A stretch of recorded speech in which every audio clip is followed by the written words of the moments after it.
This is Comic Geek Speak, episode 1936, Catching Up with Katie Cook.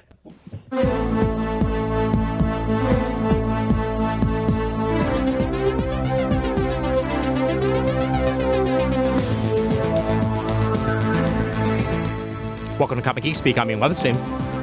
I'm Shane Kelly. And I'm Adam Murdo.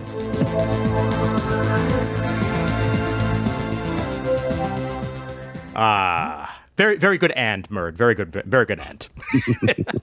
Well, very matter of fact. Yes, indeed. And welcome one and all to the show. And as the intro gave away, we are catching ourselves up with a longtime friend of the show, friend of the Super Show, friend of the CGS episode, gatherings, you name it, it's happened. The one and only Katie Cook. Welcome back to Comic Geek Speak. Hi, everybody. Hey. It's so good to see you. Oh my! I know, it has been so long. Oh my God. I know. Yeah, I haven't even gotten a convention in years now. It's terrible.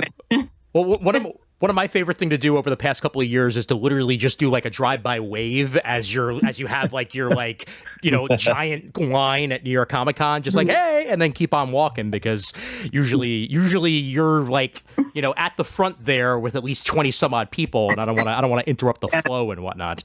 It's gotten a little weird.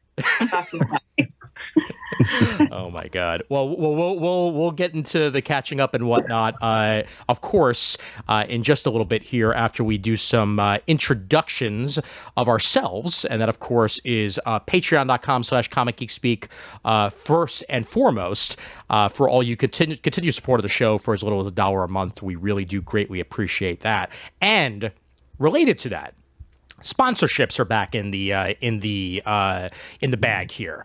So, as part of heading to our 20th anniversary celebration, my God, that's crazy. That's crazy. We are looking to once again get sponsorships for the show. And they're nice and easy. They're nice and simple. Just basically email Brian at comicgeekspeak.com in order to get yourself into the queue. And if memory serves, I'm getting the post up here, but it is a ridiculously cheap offer for anybody looking to do anything of the sort. Here we are, just getting the full information here. Yeah, all right. So email Brian at comicgeekspeak.com, and when you do so, you're basically going to get, I believe, 2 episodes out of that. And then from there, we're going to continue to promote you on all future episodes after that. So we will mention that you do have, that you did sponsor the show in one way or another. 10 spots are available. And it is as cheap as $100. So if you do want to sponsor the show in any way, shape, or form to help us sponsor the CGS 20th anniversary celebration, send that email over to Brian at comicgeekspeak.com. And if you want more information on said 20th anniversary celebration, which will be taking place on March 29th of next year, check that out over at tiny.cc/CGS20th, and that's spelled CGS20TH. tiny.cc/CGS20th for more information on that. All right, we got all the preamble out of the way. So, Katie, it's been forever and a day. I feel like we're gonna. It has been. Let's reintroduce you to the to the crowd here by asking the question that we ask everybody when it's their first time, but it's like your 12th time. So be it. How did you first get into comics? Really, it was newspaper comics that got me into comics because my parents would get myself and my sister and my brother up to go to Latchkey, but they would get us up super early and then they would go get ready for the day and leave us to like make our own toast and whatnot. And, then it would turn into the only thing we really had in front of us was the Detroit Free Press. So I would go through the newspaper comics, and that's kind of what I wanted to do because back then the only thing that was really available to me, like as a girl, was Archie. Right. And I mean, I still like devoured like Archie comics, Of course. when I got to of an age. And then the only thing my brother ever really had was Batman, which is fine, but it wasn't really like floating my boat at that age. Sure. And the first time that I remember long form comics representing something that I wanted to do was the first time that I saw Jeff Smith's Bone. Okay. And seeing like, wait a minute, he doesn't draw like all of these other super serious comics that I've seen. And he doesn't draw this like Dan DeCarlo, Archie style. He's doing his own thing. So there is a possibility, that I could do something longer. Right. So I knew that was a thing. I still wanted to do like 4-panel gag strips, but Oh yeah. I finally figured out it was an option, which is great because by the time I graduated from college, the newspaper comic strip was a dying art form because newspapers were cutting them left and right. Right. And, webcomics really took over, to fill that need anyway. So I just kind of moved over there. Makes sense, yeah. I remember when I was growing up, the Daily News here in New York was kind of the only place you could even find newspaper strips. And I remember 10 became 6, 6 became 4. And now I don't even know if they have them anymore, to be entirely honest with you. But it was, it was that or nothing. Like you weren't going to go to the New York Times and find, the latest Family Circus or something like that. It just wasn't going to happen. To be fair, nobody's looking for the latest Family Circus. You are very right about that. You are absolutely right about that. We can just retire it. It's okay. You don't need to make your kids do it. Fine by me.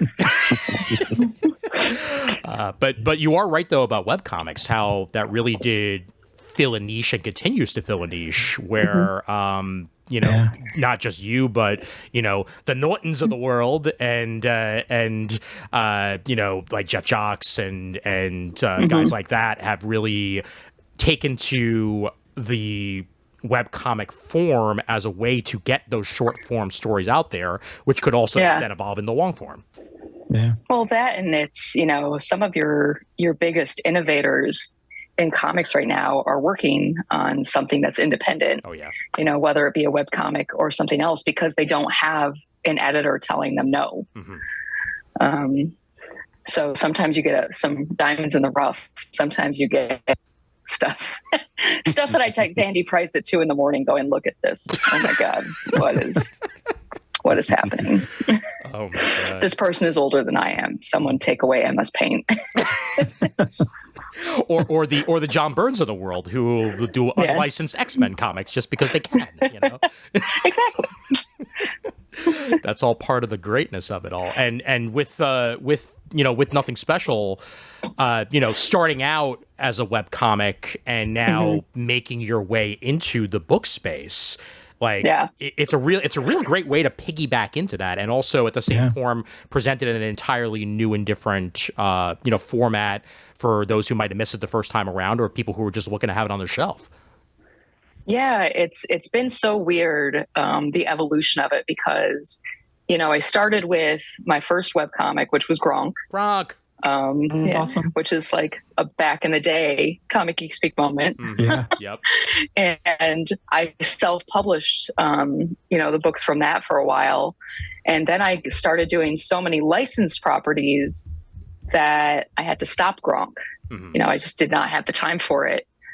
And, so I worked on all these licensed books, and I started getting into Star Wars kids books, and I was doing Marvel. I was doing, of course, My Little Pony, Friendship is Magic at that point. And then I left that for the most part to go back to doing a webcomic, because when Webtoon was first making kind of its first huzzah into the American market, the editor-in-chief at the time, Tom Akel, was trying to bring in people that appealed to teens.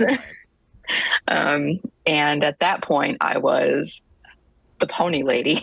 And it was like, they're growing up. They need to read more comic books. Can you write something? And they said, you can do anything you want. That was how it was pitching. It was like, we will pay you to do anything that you want. And you'll have complete control over it. And I basically didn't even really have an editor. They were just like, turn in this many panels a week, upload it to this FTP, and we'll just put it online and we'll pay you. Wow. Wow. So I put together a team. Like, I pay the letterer, I pay Nate, and the colorist, I pay, Alan and his team and things like that. So I looked at it more as like an investment of doing my own thing. And, the first few chapters that are in the book and that were put online are really rough because, one, it was the first thing that I had ever drawn digitally. Right. And two, I had been a writer for so long at this point. I was not drawing every day. I was not like doing the thing that I went to school for, which was drawing comic books. I had really gotten almost pigeonholed into this writer position that I never expected to be in. My Little Pony Friendship is Magic #1, that really crazy one that sold like 200,000 copies or whatever, was the first comic book I wrote. Wow. Wow. That's a good foot in the door right there. Yeah. Everything else I'd done to that point was like 4-panel gags or like a full page gag strip. And Bobby Curnow over at IDW at the time, who I had done a failed example of a Godzilla 1-page gag strip for them to try and get approved. And it was thrown out the door immediately. Oh my God. Even though we all thought it was so funny because they're very protective of Godzilla, Apparently. And it was like, no. That's the only answer I got was no. Oh my God. Wow. Hey, Murd and I definitely would have bought it. That's all I'm saying. Like, Yeah, I'd have bought on that one. Well, it was only 1 page, and it was Godzilla losing a fight to Mothra. And then a really cutesy Godzilla like stomping through the city, and he's really mad, and he starts stomping on a butterfly house. And that's how he took out his aggression for his loss of the day. And then he walks away smiling with little, like just happy. And that was the only response I got from the license was no. And I'm thinking back probably at that time, there wasn't much out for Godzilla. no. And I thought it was really funny. And IDW was interested in putting just a funny little bit in the back of all the Godzilla books. But I was thrown out at the first. And then later I got an email from Bobby that said, I really like, Gronk, and I like the funny stuff that you do. We just got this My Little Pony license, and we're looking to do basically 4 issues that tie together. And that'll probably be it for this license. We want a one and done that we can package as a graphic novel and just put it out there as a thing. All this time later, they're still putting it out. Of course. Yeah. And I mean, I spent a good long while on that book being the lead writer for all the My Little Pony books. Yeah. So. Which, I mean, it's fantastic. And that's a full-time gig, and obviously, writing supersedes in that situation, and just so like with anything. When I was offered the chance to go back to not doing 3 or 4 days writing and then 3 days drawing, working on something for someone else or doing something for myself, I kind of jumped at the opportunity to take on something new. Yeah. There's only so many pony stories that one person can tell. I had made it. They made me a pony on the show. I was in the mobile My Little Pony game as a purchasable pony. I had nowhere left to go. I didn't know that. Yeah, so it was like I was done. Wow. I left. I left Andy Price, one of my best friends in the world, high and dry. Left him to fend. Oh my God. With other writers that do not know him as well. Bet you they don't have ponies. I bet you they don't have their own ponies in the mobile game. So, and then I went off and I started working on my own book. So, and thankfully that did okay because the original pitch, I had it kind of in my back pocket and I had told it to a few like actual book publishers. And one of the notes, and I still have the email, was, if we made the boy the main character and got rid of this like dead radish thing you're so obsessed with, I think this will be a hit. Oh no. So I didn't listen. I'm not going to shock anybody, but it was a middle-aged white man. What? Yeah. That's all you got to hear right there. Who was trying to pick up books for tweens and did not understand the assignment at all. Certainly, because I mean, come on, what is more fun than a giant ghost? I mean, not a giant, but just a ghost turnip. Just running around one way or the other, and especially when it's a radish. A radish is even better than a turnip. It's like he's adorable, and he is the voice of reason for some reason in this comic. I know, and it's a terrible choice, but he's lovely, and I love him so much. I'm getting a plush. Nice. That. If anything deserves a plush, it is definitely Radish, because Radish is just cuddly in general. Is he? I mean, and angry at the same time. Exactly. Cuddly as an ectoplasmic vegetable can be. Exactly. He's like a cat. He's full of spite, but he's cute while he does it. Oh my god! And I love your post chapter drawings, usually involving Radish in some way, and sometimes yourself, which are excellent cappers for the story, and really just bring Radish home. And I just greatly appreciate that. He really finds his footing, in quotes, in the next book when the dynamic of everything really changes. Oh, gotta throw up at least one Radish just so that people can on the YouTube in his side. own words. Exactly, in his own words, can see exactly what I'm talking about here. And I think I did that little doodle before I even had the actual book deal. Like, little did I know. Surprise! He would indeed become my life. Oh my god, that's fantastic, though. I mean, just something that you created that's just a doodle, just thought it was cute, and look what it turned into. It's just fabulous. It's a great story. And it is. It's so much fun. And the fact that, more and more books are going to come out and people are going to, it is probably me at my most vulnerable state, because this is my story and my work. I wrote and I drew it. It's not piggybacking off the license. It's not doing any of that. It's just me. It's 100% Katie, and that's what I think really works so great about it is, it's kind of not like any fantasy story that I've read through in recent memory, because you have the real world elements of they're throwing out references to movies and whatnot, but also the woods and the sprites and the fantasy elements really just bring that all home together into its own unique perspective, and I really dig it for that. I'm not going to lie, I lifted that. One of my favorite writers in the world is Neil Gaiman. Right.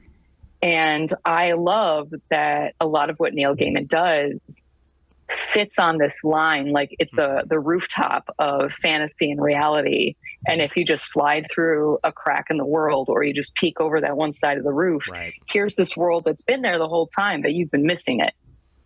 A great example of that is Stardust. Don't go through the hole in the wall. My favorite being Neverwhere, which a guy just goes into an alley one day and gets thrown into everything. Right. So I think that it's a really fun, relatable thing, especially with teenagers being the main character. And, teenagers being teenagers. I know I was one. I also have one at the moment. Like thinking of ways that your life could be more exciting is kind of important. That escapism. Yeah. And,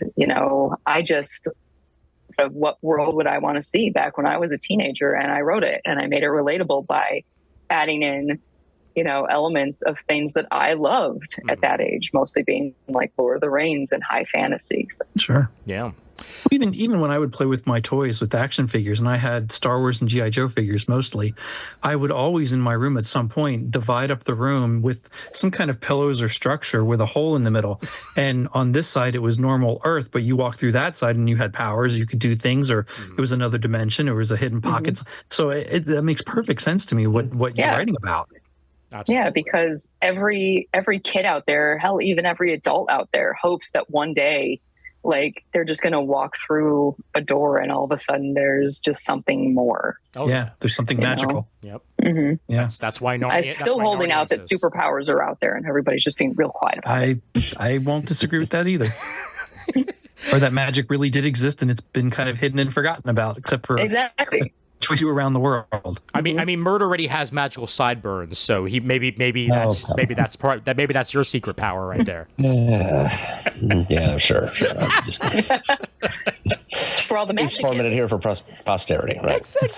Exactly. Oh man. Well, one thing. I mean, Murd, you're the one of the three of us who got to check out the physical copy of the book. Oh yes.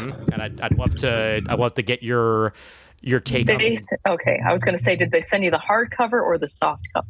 Yep. There you go. Yep. Good old hardcover right there. Mm-hmm. Yep. It's very much a gird your bookshelves book series at that point, because the first book is like over 400 pages. Mm-hmm.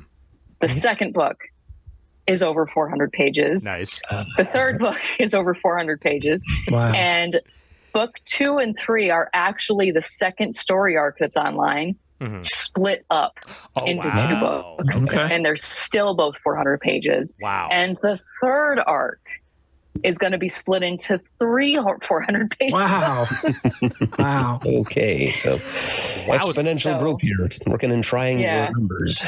Well, it's because my first contract with Webtoon was a one and done of, what was it? I think 27 chapters. Yeah. So 27 weeks was basically my trial run. Yeah.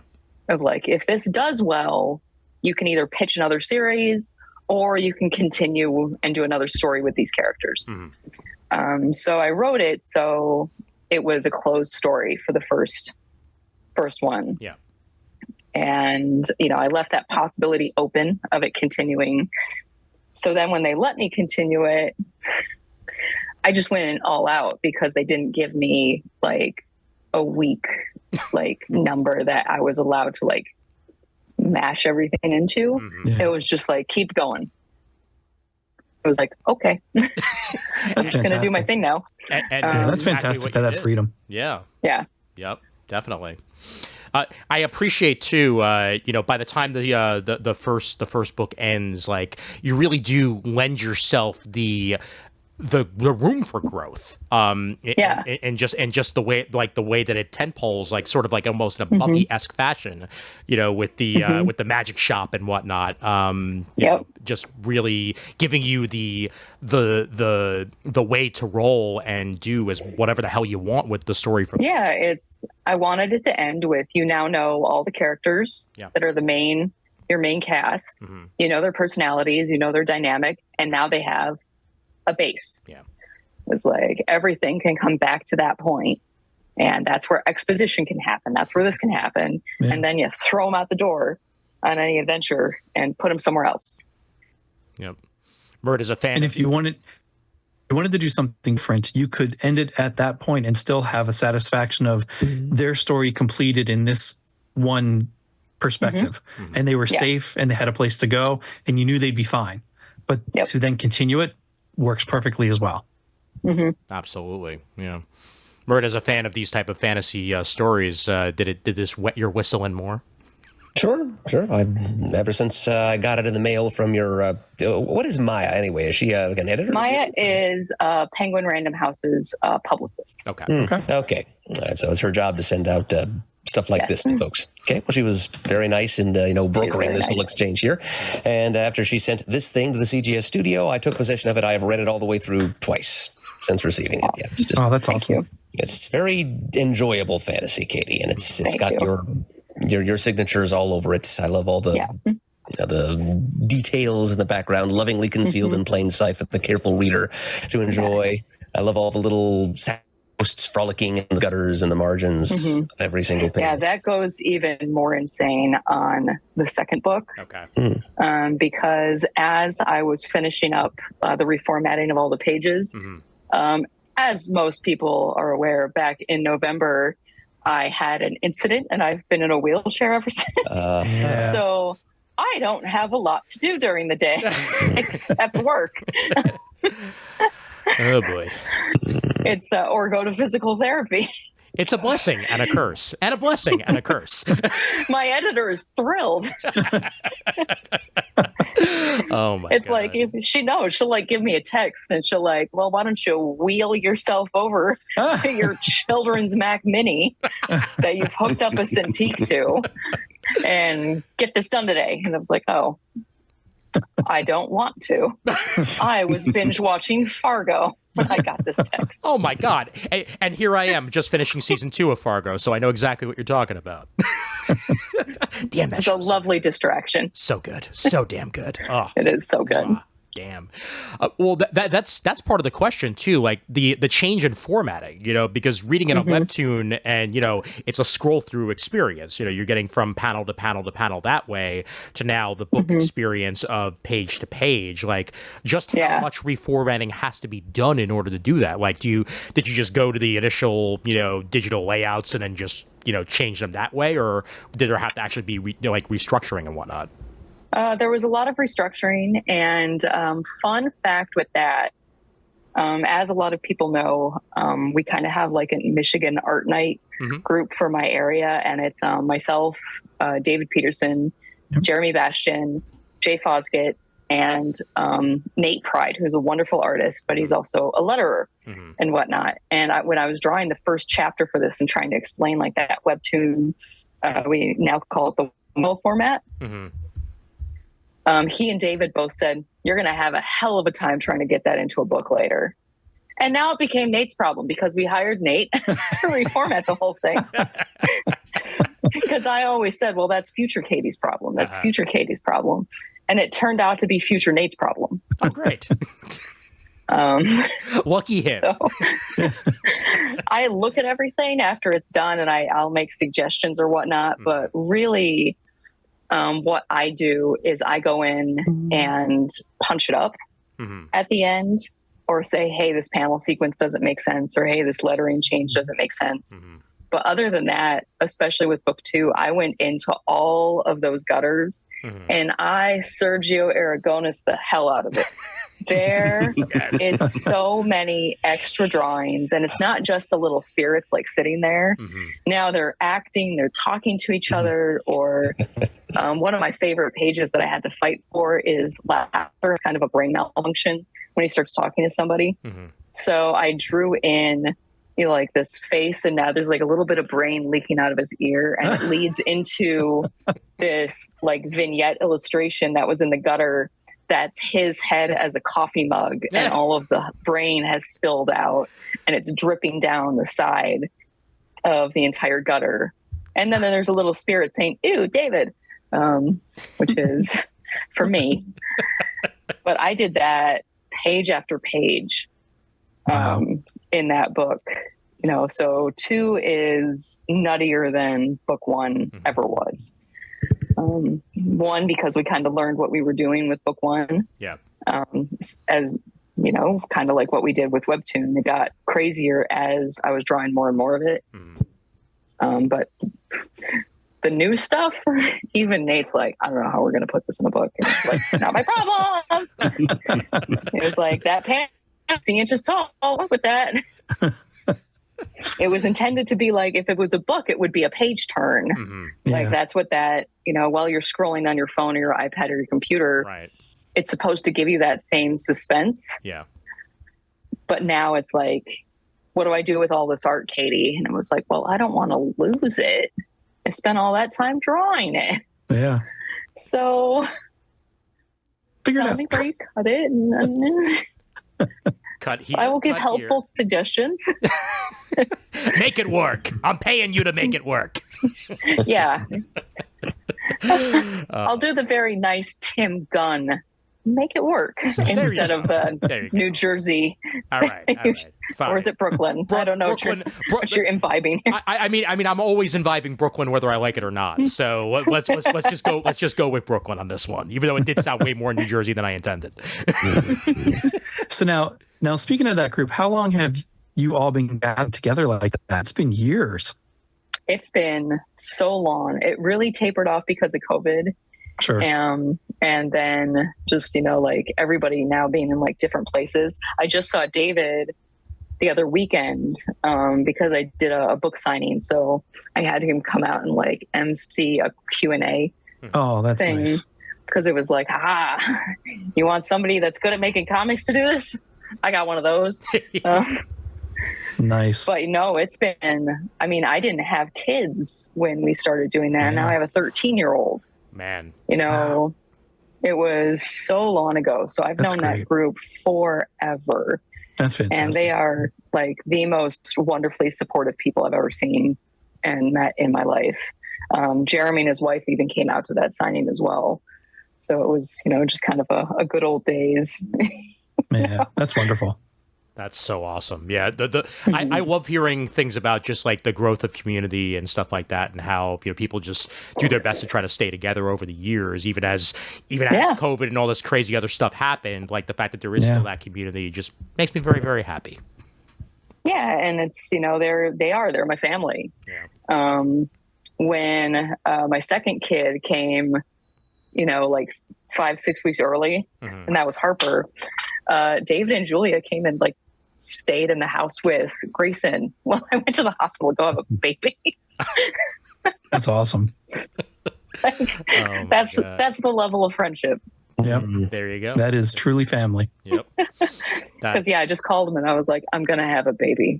Will you please deal with the other baby until such time as my mother can come down for a little bit of ahead of schedule. One thing that I've noticed about webtoons in general, it's like people always ask that question, like, so where's the next generation of comic book fans coming from?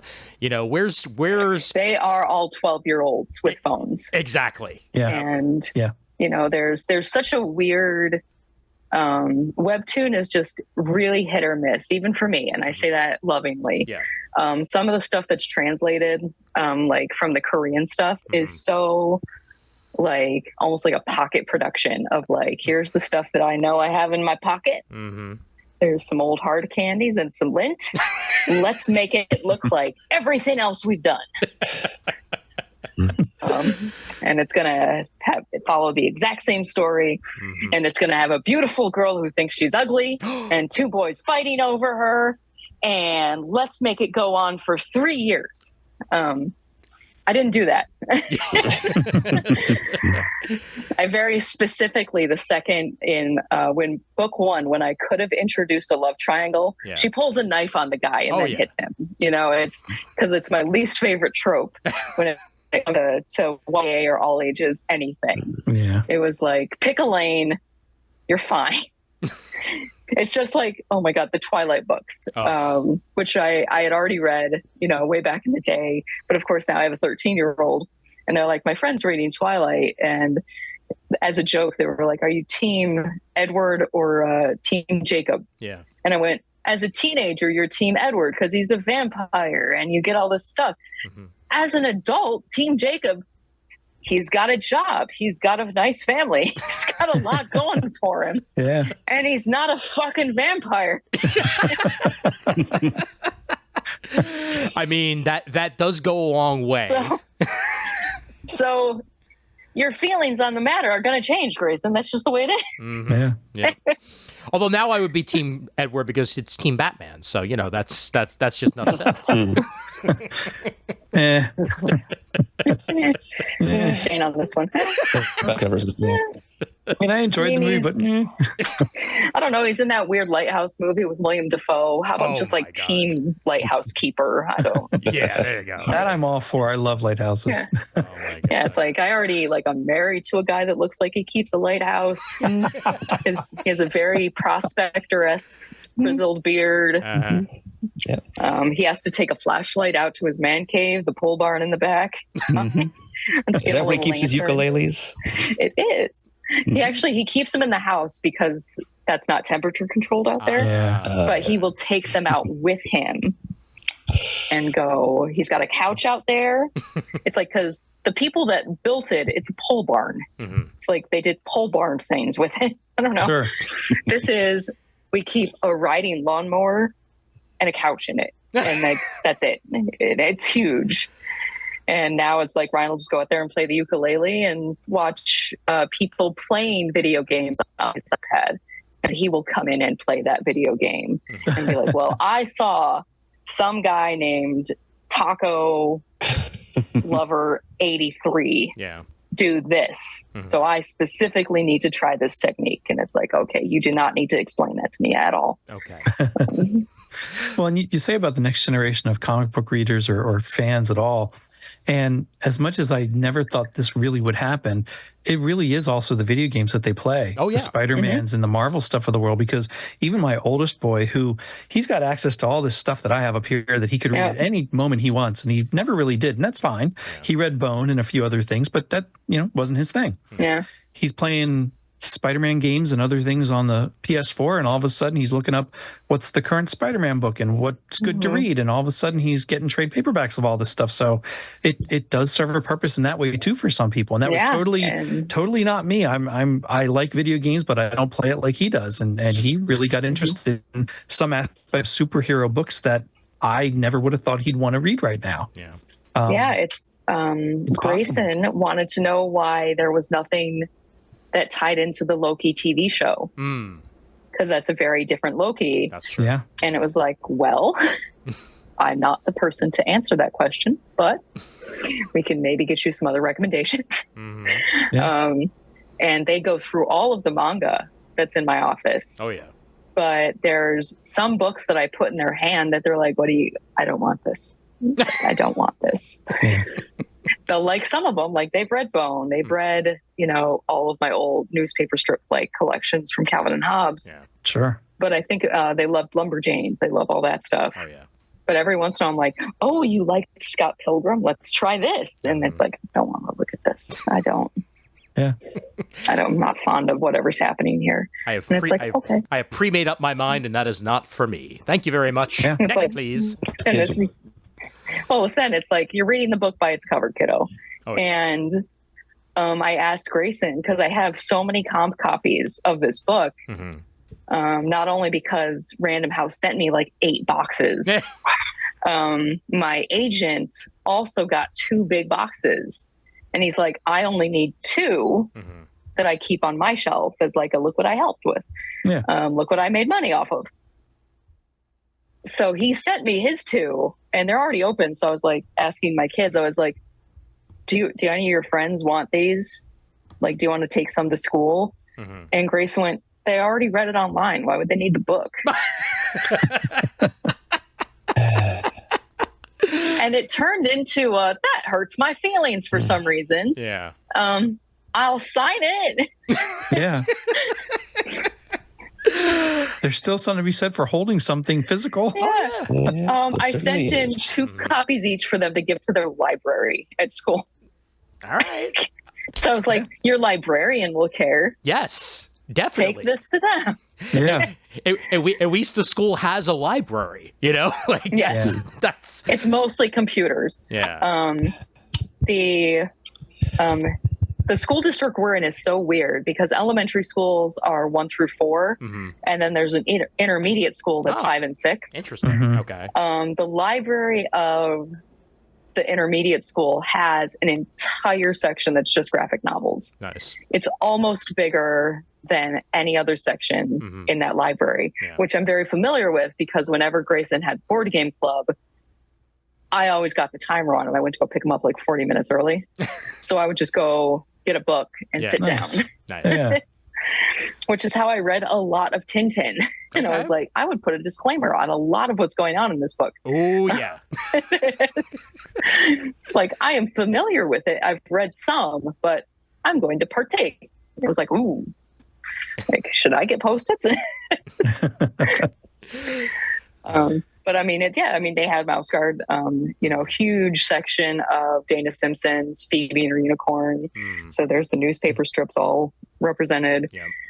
But I was so pleased to see it. And I mean, you can't go into the elementary school without seeing a Raina Telgemeier book sticking out of a kid's backpack. Oh, of course. You just can't. Or Dogman. But Dave Pilkey's name is garbage in my house because Harper once said he's my favorite cartoonist. So get out. Know your audience. Know your audience. So it was just one of those things of like, am I in the top 5? It's well, it depends. so whenever I see a Dogman book in this house, I kind of give it the finger as I walk by. Sure. I respect it, but give a raise to my allowance, and you'll be in the top 5. Like that's the way that works, right? yeah, it's like Lasso when Kent is like, it hurt my feeling. It was like that one little bit of my heart left after almost 20 years of being a professional cartoonist broke and like disintegrated down on the ground. And it was like, oh, he lives in Ohio. I can find out where. Do you go to his house? Oh my God. But going with I can't. I'm not threatening. I'm a little blonde lady in a wheelchair. Oh my God. It was like somebody put my leg braces on so I could stand up and hit you. I can't do that. I don't have my cane yet. But then you'll be able and to even then I can't hit anybody with it. I need it for stability. I know. Yeah, it's not going to be like a house cane where like you can actually use it as a weapon when you need to, you know. Hugh Laurie was faking it that entire time, I swear. Like I'll be able to take off an entire leg and like hit someone with it. It's like may as well save it. I appreciate going back to the physical copies though, that you get to be Miss Fancy and be like, well, I'm with Penguin Random House, so I do. Yeah. It was up on their big banner at Emerald City, and it was bigger on the display than Watership Down, which I was very happy with because that's one of Brian's favorite books. So the fact that I could be like, haha, and it's so funny, the imprint of Penguin Random House that the books are from, which is called 10 Speed. They're kind of like a boutique imprint. They're their fancy books. Yeah. So they were all about the fact that it's on nice paper. It's a hardcover. It is their first fiction graphic novel that they put out. Nice. Whereas some of their other books, you know, they have some nonfiction stuff they've done, but I mean, they put out like Michelle Obama's books. Like that imprint, and like they're really big hardcover fancy cookbooks. And it turned into a weird thing because I announced, hey, 10 Speed Graphic has bought, you know, everything. Like everything I've made so far, they have purchased. And so it was like, I am set with my car payment for a good long while. I'm good. And I had a relative of my father's reach out to me and she said, oh, 10 Speed Press was started by so-and-so, which is your second cousin. So like my dad's cousin's brother, you know, had his first books put out by 10 Speed. Oh, wow. They were cookbooks because he was best friends with the guy. And I guess 10 Speed Press started out as like bicycle repair manuals or something like that. That's why it's called 10 Speed. And they were in California. And he was a chef turned like celebrity chef. He owned the Coyote Cafe somewhere in the Southwest and put out all of these cookbooks or books about salsa and chilies. And they were all from 10 Speed Press. So I'm sitting here going, Mark, the only time I'd ever met him is when they flew out to Michigan for Thanksgiving and he bought his frozen turkey a first class seat on the plane with him. So that is the story that I know about Mark. Wow. And that's the only like realm in my mind that he lives in. And then it was like, are you kidding me that he was friends with the guy that started what became the imprint that I now do work for? Amazing. So last time I was at my mom's, I dug out like all of the books that he had sent us that are signed. So I can take some photos of the Nothing Special books with them. But it was just so funny because when, of course, you let one of your elderly relatives into your, like, slide into your DMs to tell stories. And it turns into, and her mother used to go down and help with the bookkeeping at 10 speed while she was on her lunch breaks because she was just helping him out. Mm-hmm. And it's like, oh, and, you know, Mark spoke at his funeral and all this other stuff. And it was like, I don't care. You already gave me the nugget that I loved. And now she's going for the 20 piece. Yeah. Now there's going for more. the 20. Yeah, now I'm getting the Lord of the Rings Cimarron. It's like all of this stuff that I don't need. Like, I already love all the other stuff, but I don't need any blue wizards. To bring it back to cookbooks, it's like she gave you the nugget and then told you how to make the nugget, which you very much did not want to know because that's a disgusting process that we don't need to know. Well, it was like this thing of like, and then it's like, I got to contact her again soon because I was like, do you think Mark would take a picture of him with the Nothing Special books? Mm-hmm. And that way I could, like, draw in a radish, being like, aren't you the one that wrote about chilies? Like that, like, kind of thing. And I was like, oh my God, I gotta go talk to Wendy again. Better schedule some time. Oh, it's gonna take so long because in that time frame, my dad has since passed. Yeah. So it's like now it's like, oh, so much of this is gonna be about that. Yeah. No. And it's not gonna be about it at all, but it's gonna be about that. Yeah. Because I know how to talk to people who are in their 80s. And it is a special skill that I didn't know that I had, and I don't want it, but I have it. Take it back. But it's like, oh no, and now I know exactly how long a conversation is going to be. Yeah. It's like, yep. It's like, all right, just. Oh yes, I would like to know about 1972. What happened in 1972, please? Inform me. I don't. Oh, you used to live on a street called Washington then. Okay, yep. Now I can guess your password. That's great. It's like we're all like, okay. I'm writing it all down. Mm-hmm. Now, what was the name of your first pet? And you know, what was the name of your first elementary school? And, you know, yeah, what's your mother's maiden name? Yeah, exactly. Like, was it always? Because I know it now. Not to bring the mood down in the call, but I did see the dedication to your father on the book. Thank you. And that was a last minute. Like, the book was going to press. Mm-hmm. Wow. And they were at we are past the stage of like everything. Everyone was doing the congratulations. Let's start it on book 2. Yeah. And then it was like, actually, I have to step out of this hospital room for a second and make a phone call. And I called and I was like, you know, everything is done.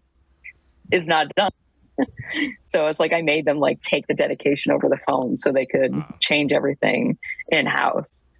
And then, of course, I love my mom. My mom is the funniest person on the entire planet. And my mom went, it's nice to be dedicated. It's like,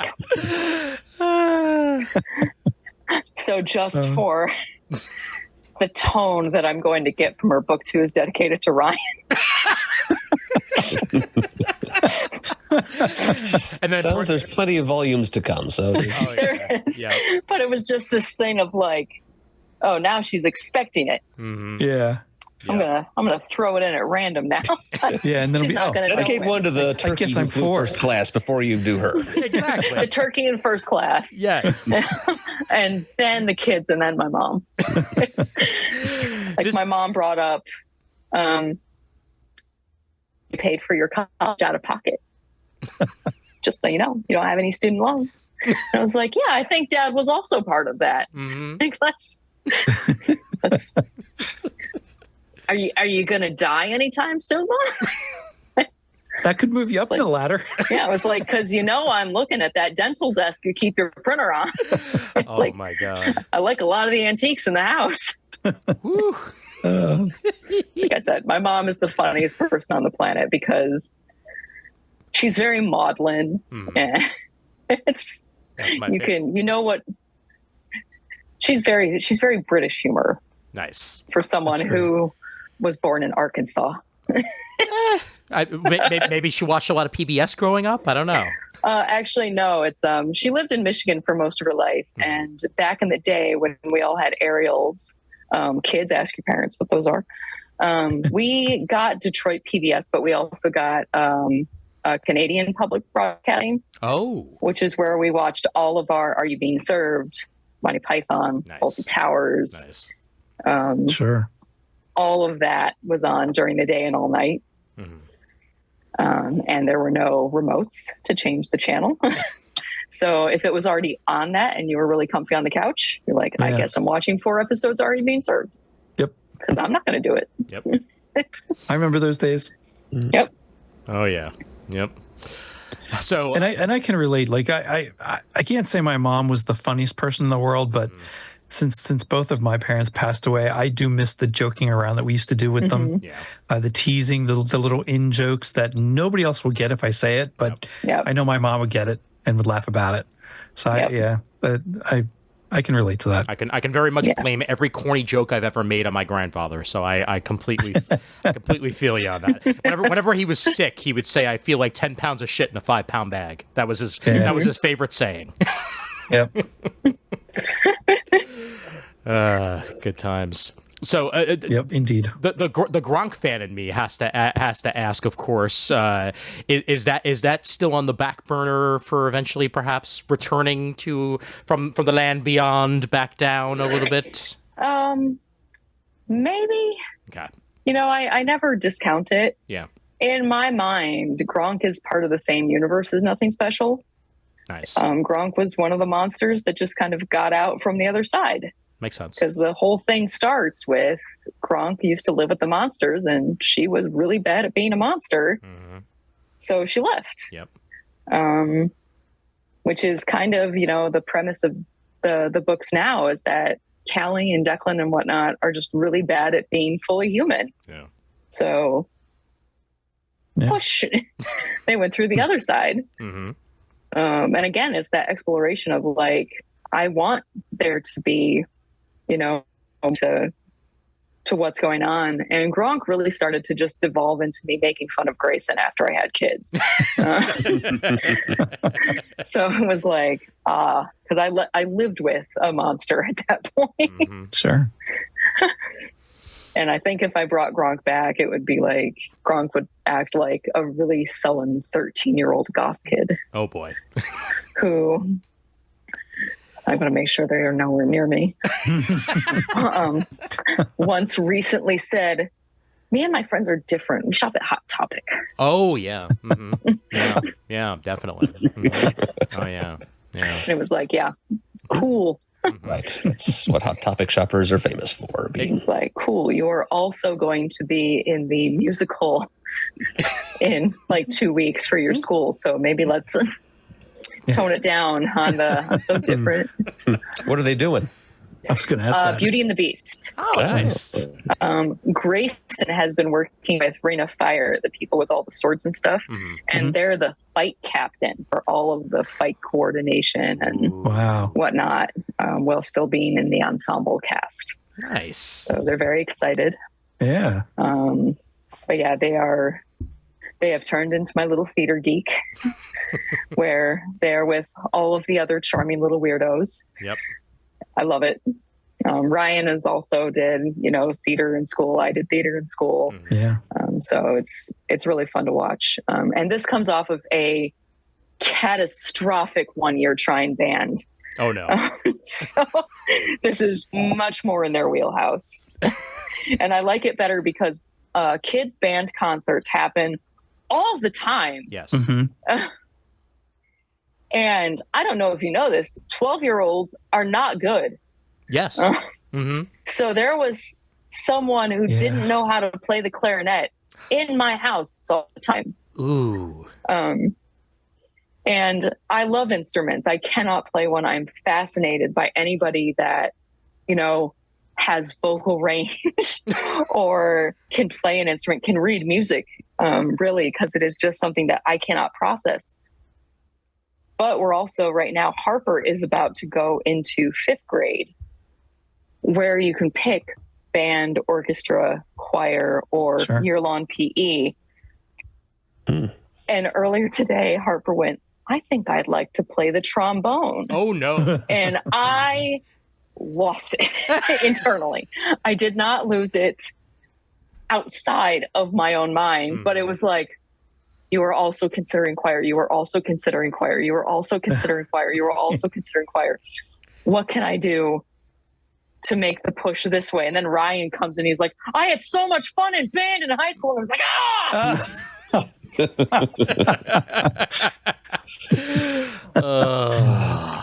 I got the subtle push from my parents to do the chorus and show choir. Yeah. They didn't want the instruments. Oh, well, that and I was paying out the nose to rent a clarinet. Yeah. They are very expensive. They do not trust 12-year-olds with them at all. So the insurance on them is very expensive. Yep. Whereas it's like, if you choose choir, your voice is your instrument and you take that with you everywhere. Yes. That's great. And I also have, a very heated space in the garage if you would like to go practice out there. Yep. But yeah, when Ryan came in with the band is the best thing that ever happened to me. It's like, No. Nix. No. Oh, especially with trombone mixed in that conversation. Yeah. I was like, oh my God. You were just wah, like- wah, wah, wah. It's like, we are going to have a parental disagreement over this. It doesn't happen very often. But my God. It's like, you sure you don't want to choose year-long PE? Like that sounds like a much better idea, right? I think if you're not going to do choir, if anything, Harper is the most active person out of all of us, wheelchair aside.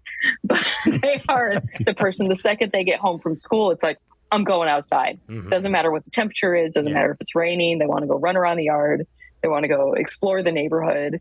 We live in a very rural subdivision. It's all wooded. Yeah. So it's like, all right, don't drown in the creek by, try and come back by 5:30-ish. Yeah. That was my younger one too. He was always out and about. Yeah. We couldn't find her the other day. We're all sitting here. It's like, Harper hasn't come home yet. So it's, it's that thing of oh my God, I got to go see which house has kids screaming from the yard. Yeah. And that's where we'll find everybody. Yeah. That's about right. It's about right. And then you send the 13-year-old out to do it. And it's like, here you go. Here are your instructions. Go forth. Yep. Not my job. All those. That's why we had you. Oh my God. Yep.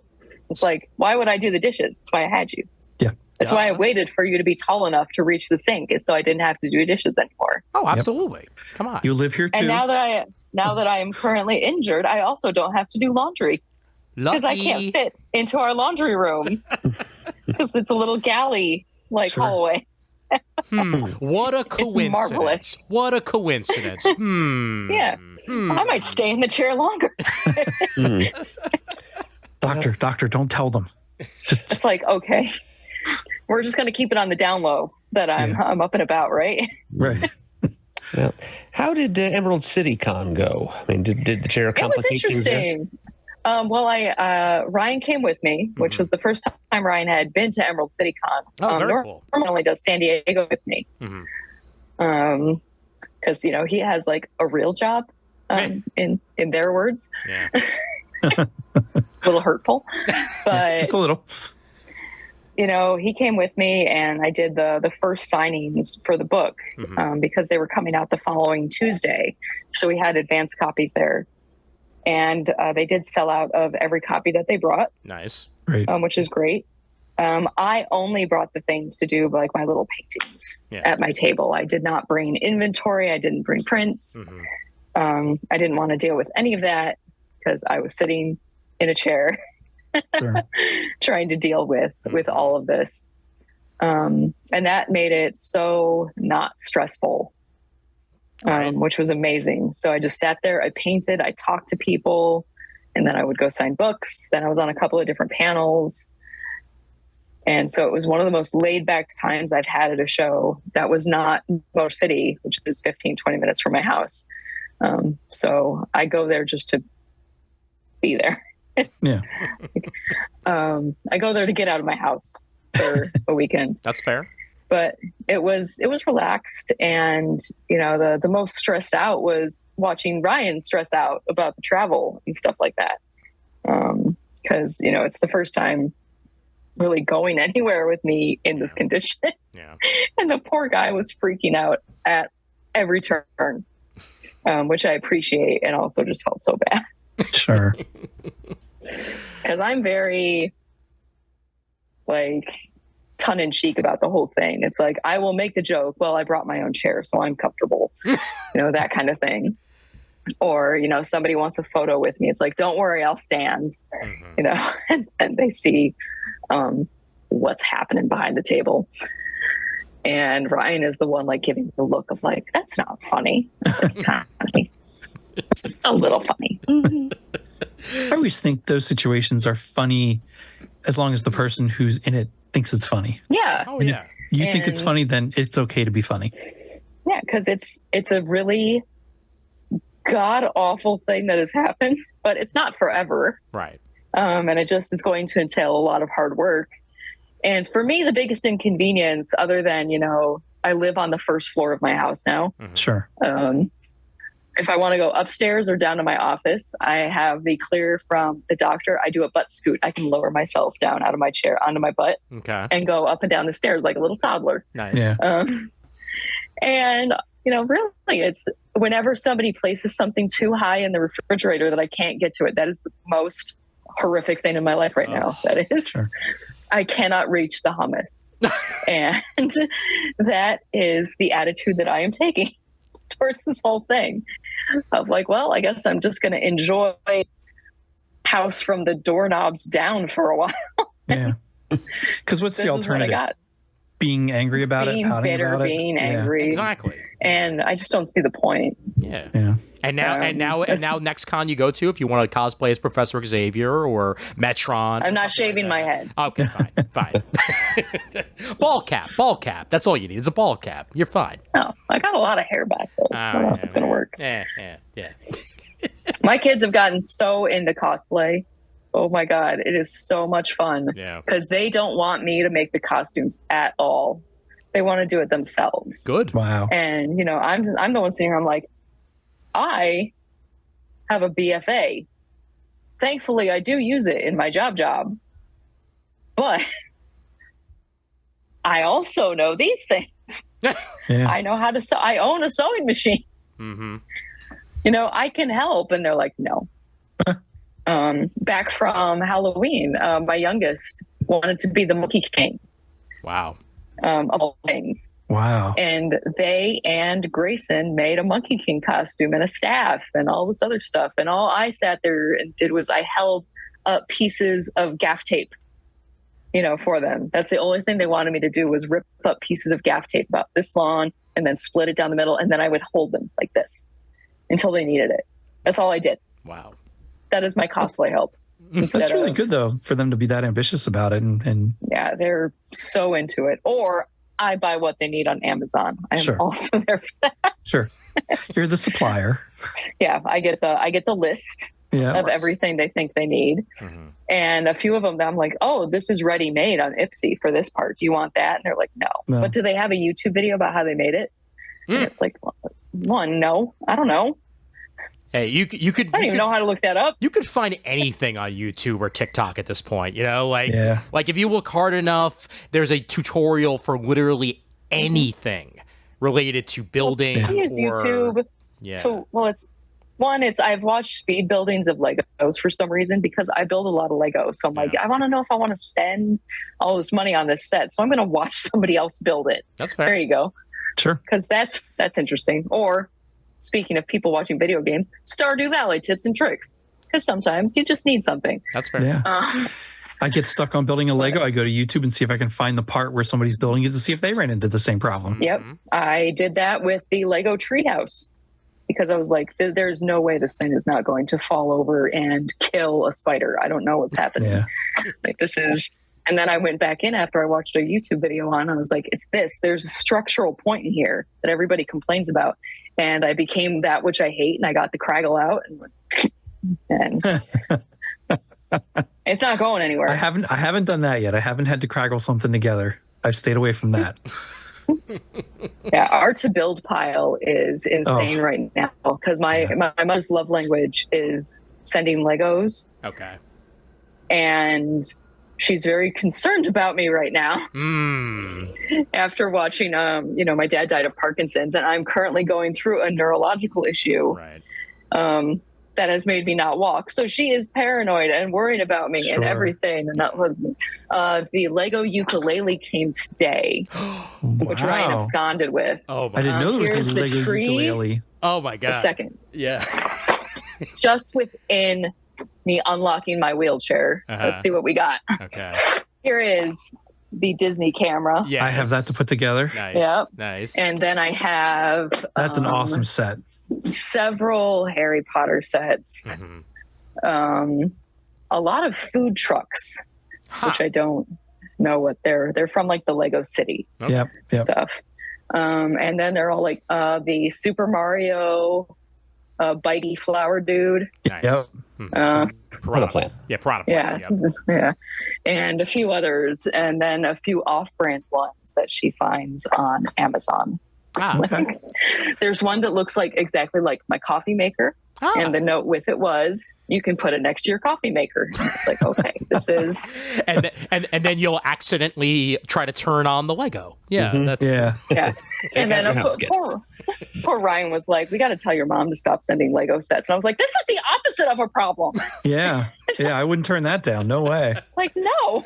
I have the Disney one that you showed. I have the large bat plane from 1989. Oh my God. Oh man. I have, which I put together, the Batmobile. I started that a couple years ago and somehow got away from it. I finished it a couple months ago finally. I have Winnie the Pooh's house, Sanctum Sanctorum, the Daily Bugle from Spider-Man. Nice. I haven't put that one together yet, but we've got it. And what the heck else? Oh, a couple Batmobiles. They had a whole string of almost every different iteration of Batmobile, and I have the mini ones of those to put together as well. Yeah, we have a lot. There's a lot of Harry Potter, which I'm now currently purging. Fair. And it was like, yeah. But there's a couple sets that I might keep. I have the castle put together in my office right now, and I was like, I'm not moving that. Jesus Christ. Yeah. That's terrifying. We had put together The Big Bang Theory, The Friends Apartment, and Central Perk. Ooh. And I had them in the living room under a coffee table that had a glass top. So you could look down on the floor plans. Nice. It's awesome. Then we decided to try and see if we could have a dog, which did not work because everybody else in the house is allergic to it. And even this hypoallergenic one sadly did not work. But the good news is my neighbor's taking it, so we still get to see it. Okay, good. But we moved all the Legos out of there, and now Arlene doesn't want them back there. So I have them all over here, and I don't know what to do with them now because I wanted them underneath the coffee table. Yeah. See, it's we have so in our living room we have like a 15-foot long couch. The thing is bonkers. Wow. It's one of those big love sack sectional things. So it goes across one entire wall, and behind that I put in these little tables about this wide. They're like 8-9 inches, and they have like all power outlets on the top and whatnot. And we display anything that's a Lego botanical or has a tree back there. Okay. That covers quite a ground. There's a lot of botanical out there right now. And there's a lot of Lego out there. Yeah. Like all the flower sets that we have, the A-frame cabin and whatnot are all back there. And we've only lost one of them to a cat. Nice.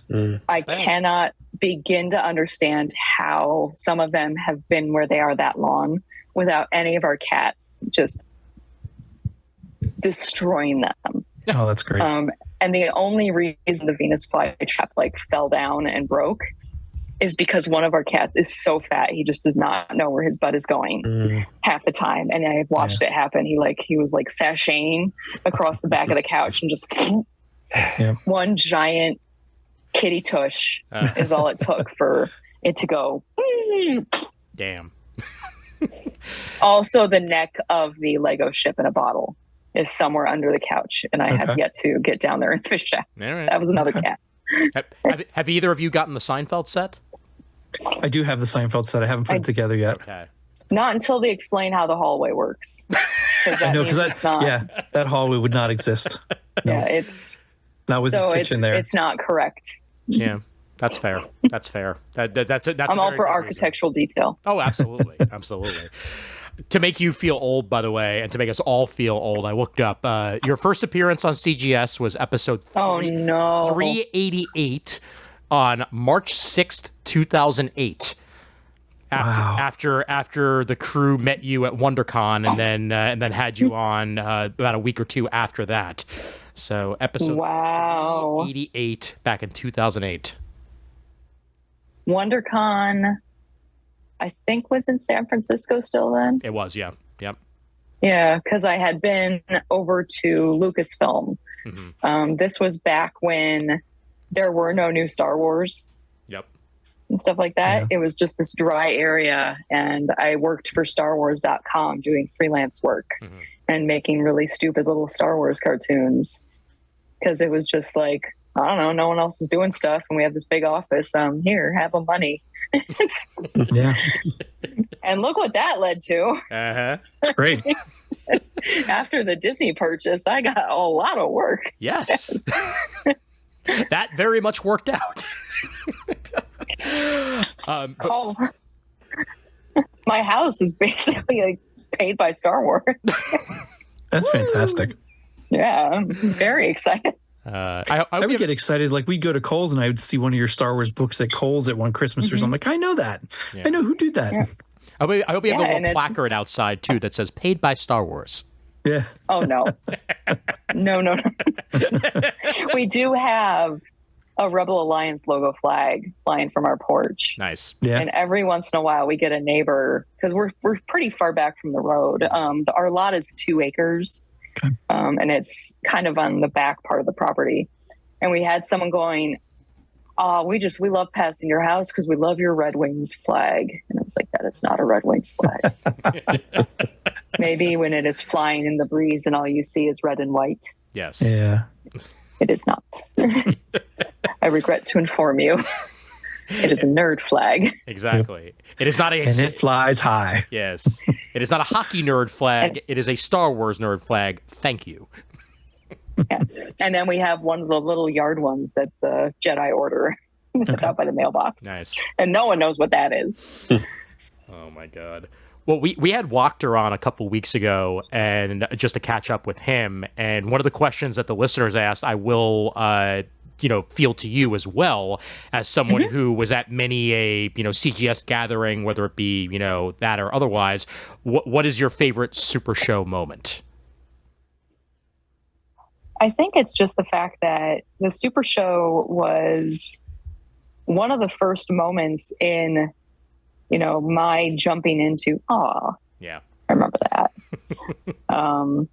Jumping into doing more conventions. And, I really was going to make a go at being a professional cartoonist, because I think at that stage I was still at my studio job, which I was at for about 5 or 6 years after I graduated from college, which would have been 2004. And everybody that listened to the show, everybody that was there was just so supportive and amazing. Yeah. And it was just this instant of having people that knew my name before they saw the banner and, knew about my projects and talked about the projects with me, talked about Gronk with me, and just, I guess, knew the material. It wasn't so much of, okay, tell me about what you do, which I get at a lot of shows. Yeah. It was, I already know what you do. I like what you do. What do you got for me? And that's really encouraging for somebody that's younger and just starting out. And, it's a good ego stroke as well, sure. To meet people that do really enjoy your work. And I loved Jamie so much. He was just so supportive and so wonderful to me all the time. So it was always wonderful to see him and just talk and gush with him about things. And then of course Brian, and just you, Adam, Shane, everybody. It was just so fun to talk to, and just all of watching the listeners get so excited about the puppets. The in jokes.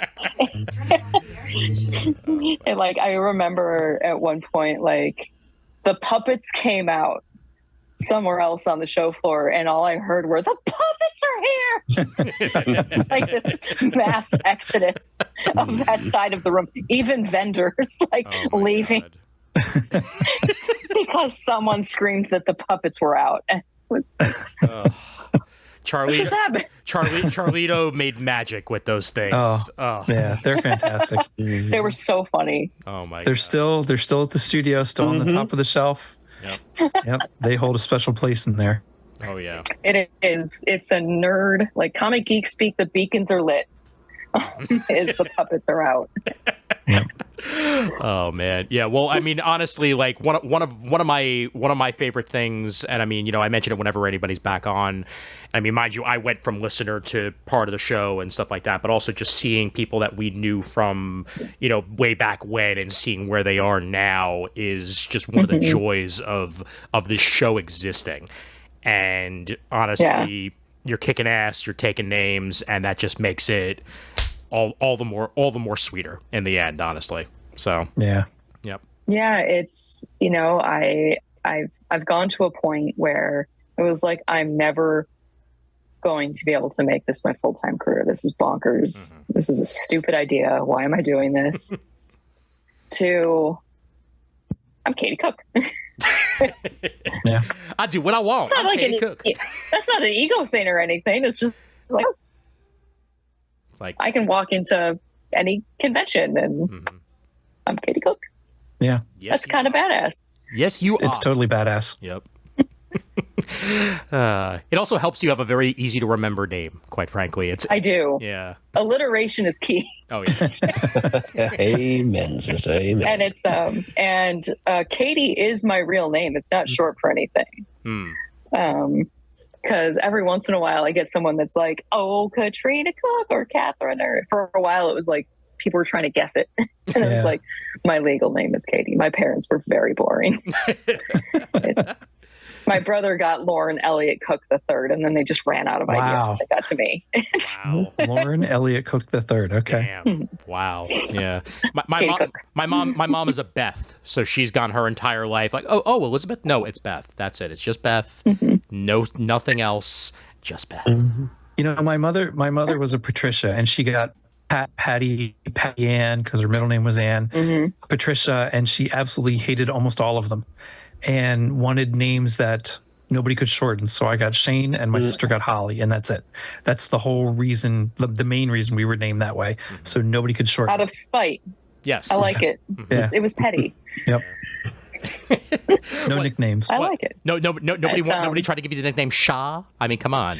No. I get Shaner, and that's okay. I've had Shaner for years from various people. Yeah. That's fine.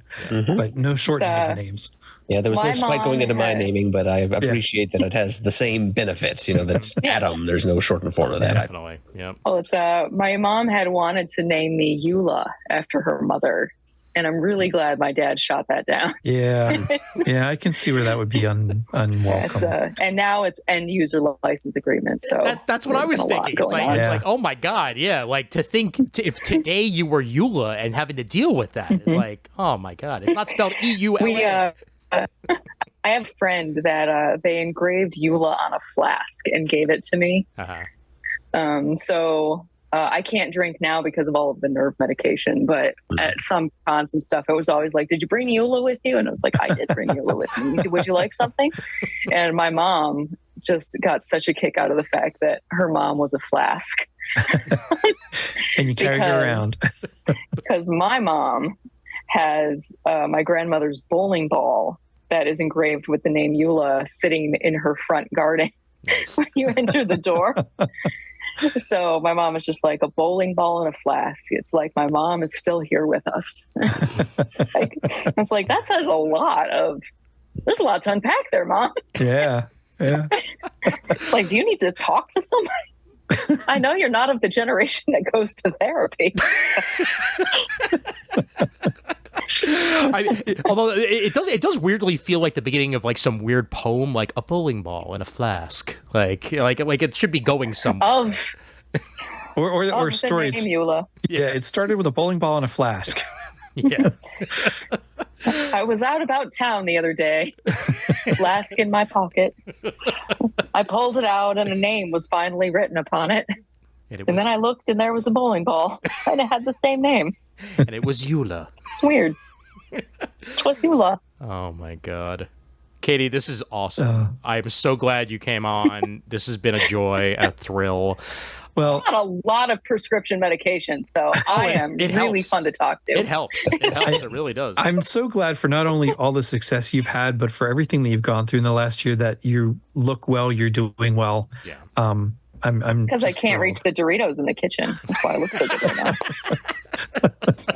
They specifically put them where I can't get to them. Sure. Good call. Good call. There's a little bit of fun for them and a little bit of help for you. Mm-hmm. Yep. So, but no, it's been so much hard work over the past, like 15 years. Even more so, having, since I was on the show, of just doing as much work as possible. And now I finally have books that are mine out. Mm-hmm. I had to double up down in my office, like the number of books that I've worked on. Like I had a little shelf, and those were all the books that were mine. And now I have 2 big shelves. Nice. That are all books that I've done. And, it's my favorite thing is to go to a convention and have somebody bring me a stack of all of the books I've worked on. Like in the past decade. And it still takes me, whole minutes to get through, because it's like, My Little Pony, Star Wars, this. So, but it's been a blast. I mean, Fantastic. I get to wake up every day and be a cartoonist. Yeah. What more can you ask for? Yep. Yeah, I tell every kid, I do a lot of talks for schools and Girl Scout troops, because I'm apparently very approachable when it comes to talking about my job. And, I tell all of them that even the worst day of my job is the best day of my job, because this is my job. Mm-hmm. Yeah. Again, it's, as frustrating as some of the book stuff was, it was like, I'm still sitting at my computer drawing a radish. I can't and doing complain. what you love. Yep. Yeah, it's amazing. And I've gotten my kids involved in it. They love to get in and draw. Mm-hmm. I let them do 2 of the backup pages. Nice. In the next book. Cool. They have little drawings in the back of the physical copy of Nothing Special 1. God, I have a piece of fan art from the kid down the street That's that I just got. He went on. He got the book and read the whole thing, and he drew me a tree that is full of little spirits, and he drew what he would look like as a spirit in case I want to put it in the comic. So. Oh, that's awesome. Yeah. Like I said, it's been so crazy, like pretty much since the first time I was on the show, how much my career has changed. Yep. And the CGS community has always been there. Like, just, even when we don't talk or I'm not on the show, just like, oh, Katie's doing something. Yay. Yep. I get a golf clap every once in a while from the CGS people. It's perfect. You get cheers from this corner. Yes. Thank you. A little silent chorus of thumbs up. Most just let me know how many physical copies you need. Everybody can have one. Hey! You see my bookshelf behind me. I don't care if it's full. I will gladly accept a physical copy, like one way or the other. Well, that's my shelves downstairs. I have one wall that is nothing but comics, and even then, I'm still sitting here on Amazon going, oh yeah, Mm-hmm. all 9 volumes of that are on sale right now. I had a space dedicated for what I wanted trades to be, and the boxes are all the space I have. But yet, I was telling the guys before we started, there's all kinds of trades and hardbacks I've accumulated now that I don't have room for on the shelf, but I had to have them. Yeah, because I have I also have a big table down in my office where I make miniatures and stuff like that. Mm-hmm. And now I'm sitting here going, if I took that out, I can get 4 more sections of shelving then. But I'm going to have to put this stuff somewhere else in the house. Yeah. Like we are in serious, oh my God, the next book advance. Do I put an addition on the house? Okay, I love that because you're using the iPad, you're accidentally giving thumbs up emojis right now. I didn't know about that. Oh yeah. It's like, Are there any other ones that it does that? It randomly does something, it sometimes. Yeah, but there is something that you can do that fireworks go off. Oh my I forget God. what it is though. That's amazing. Oh, This is my brand new iPad, so I'm still not used to how nice the camera is and all of this other stuff. yeah. I lost my other one to my children because they just draw and print on all the time. I could never even get it. Yeah. Oh, and it just zoomed out for some reason. Yeah. Yeah. That's another thing that I love about the iPad now is that it has that like that tracker. So like whether you like it or not, you're always in frame. It's special. I don't like it. I'm sure this is It's like during COVID, Ryan had to make all of these videos for all of the professors at the University of Michigan on like how to have a Zoom call. Sure. And he made something of like how to frame your shot, how to not look like an ass with lighting, that kind of thing. And I feel like all of that is now encompassed in this tiny square that is automatically doing it. Oh yeah. Yeah. And I don't know what to do about it. Well, I didn't know it had that feature. I feel like if I were ever to do an autobiography, it would probably be called "You're on Mute." And for all the times I've had to say that in my own job, so yeah. Speaking of that, I got Harper. I need my phone. They were off on the side. Nice. I'm trying to figure out if they were allowed to sneak in. I can't see you, Harper. Beautiful. When will you end the call? Nod yes for soon. Shake your head if it'll take a while. Oh, I remember those days. Love it. Luckily. And this is on an 11 by 17 piece of cardstock from my office that it's now. Fantastic. Yep. Absolutely what needed to be said and what needed to be done at that particular moment in time. On an expensive piece of paper. It's all good.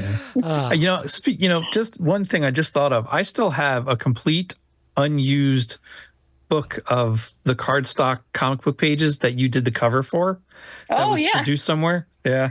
And then my son was looking for it for his art class while he was still in college. And he says, maybe I should get this one. I'm like, I have that one. He's like, yeah, but I what do you mean you have it? I'm like, well, I know the person that drew that, so I went out and found it and I bought it. So if you want it, you can use it. He's like, I think I want to buy my own. I'm like, okay, well, that's fine too. So he went and bought his own. There's 2 stacks of them in the house, but he's used his. I got so much paper from that job from Strathmore. They paid me in paper. Nice. David Peterson did one as well, and they paid him in paper. And I just did not realize how much paper it was when they mentioned it, because a pallet of Strathmore Bristol board showed up at my house. And this is back when I lived in my old house, which was an 800 square foot little ranch home built in like 1952. And they were dropping off a pallet of paper. Yikes. Which they then were like, who's going to unload all this? And it was like, me? I don't know.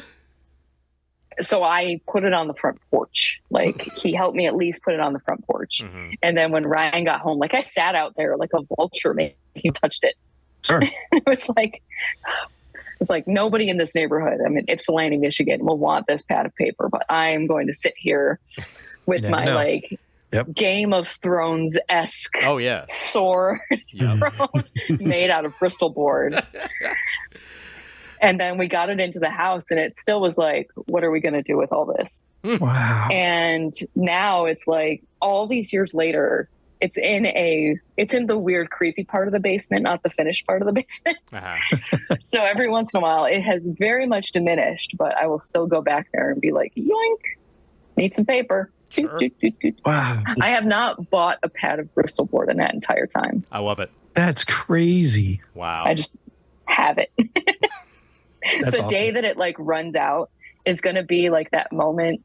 Like, you have 6 containers of goddamn ketchup in the back of your pantry. Yep. You do. Oh yeah. So you never buy it. And then suddenly it's going to be like, fly, you're having a out. You go like get ketchup and it's like, I used it. Yeah. I don't have any. And it's going to be that same crushing moment of like, I used it all. How did I use it all?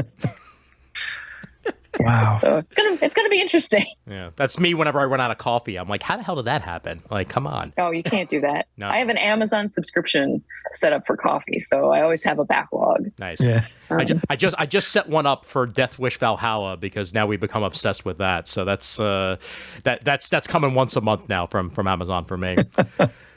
That's too fancy. It's too fancy for me. I hear you. But it's so good. All right. It is so good. Nothing Special Volume 1 available where you find Nothing Special Volume 1, aka bookstores and online and other places. All the things. Do we have a... And book 2 is up for pre-order already. There you go. Yeah, I saw that.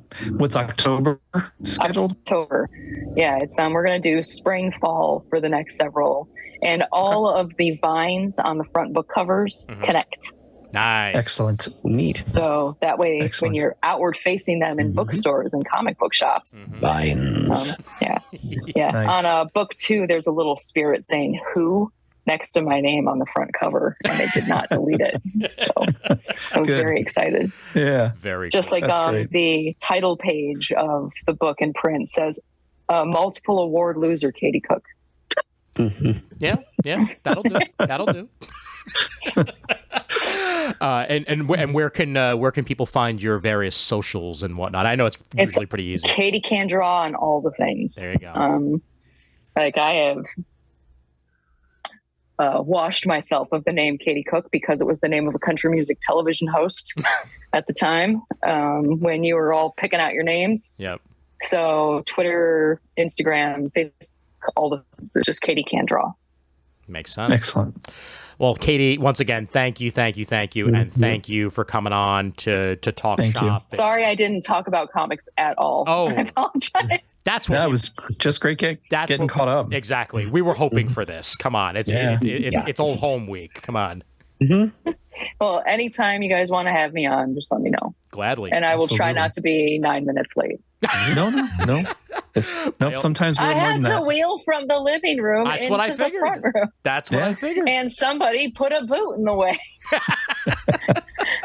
It is very difficult to navigate this thing. Area rugs are my enemy. I believe it. God. Yep. Well, go find a phone for a child and. Oh, they already found it. They Oh, good, wanted it good. because it was on the table right here. Oh, okay. Okay. Get it. So they snuck behind the chair after they did that. Grab a man. Mission accomplished. And yeah, well, if you want to, come back on to talk book 2 when book 2 comes out, Yeah, by all absolutely. Great. means, we're always happy to have you. Perfect. Thank you. All right. Thank you. Until next time, Katie. Yep. Bye. Bye. Love catching up. That was good. Love yeah. catching up. Yep, absolutely. And no one makes me laugh harder about wheelchairs now than Katie. It's, through that whole Largely thing, untapped field of humor. yeah, I'm so glad she had such a positive attitude for everything that was happening and Yeah. making little jokes online and little updates. It was just great. Yep, definitely the case. Yep. And once again, a reminder, Nothing Special Volume 1 is available anywhere you can find books. So you'll find it online, and it's on Random House's site if you want to get it directly from there. Plenty of places to find it. And if you know Katie, she has like 12 copies. So, maybe you'll be able to get one from her, but who knows? Excellent. All right. Have we shot our bolts, gentlemen? Or do we have anything else? There we go. Excellent. No, I'm good. Fantastic. Feels shot to me. Excellent. Well, once again, a reminder that, you folks over at patreon.com/comicgeekspeak help these shows happen.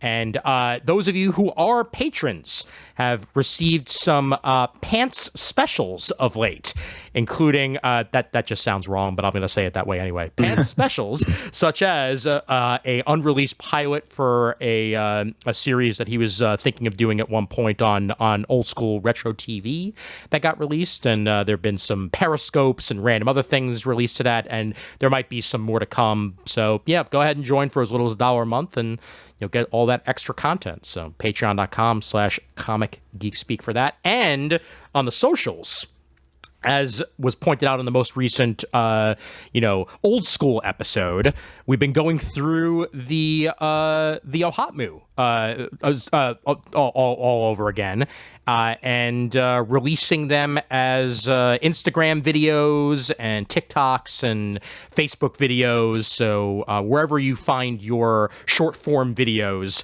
we've been getting out small versions of Murd's old Ohatmu entries with visuals along with them. Brian Deemer's been putting those together, and they've been awesome. So do check those out. Oh, that's great. The opportunity. Yeah, that's awesome. Yep. Excellent. All right. And with that, let's hand things over now to Mr. Shane for the outro.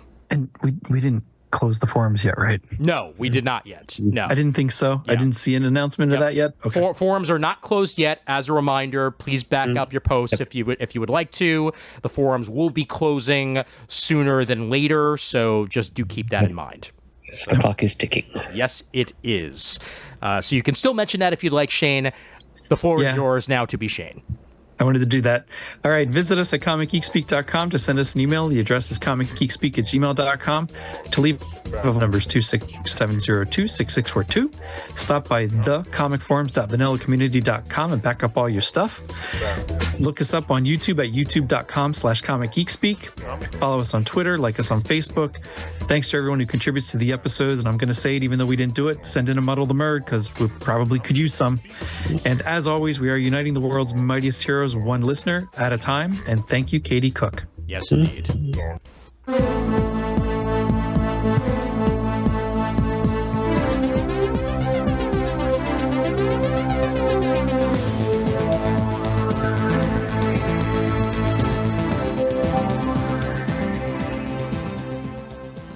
Radish is the best.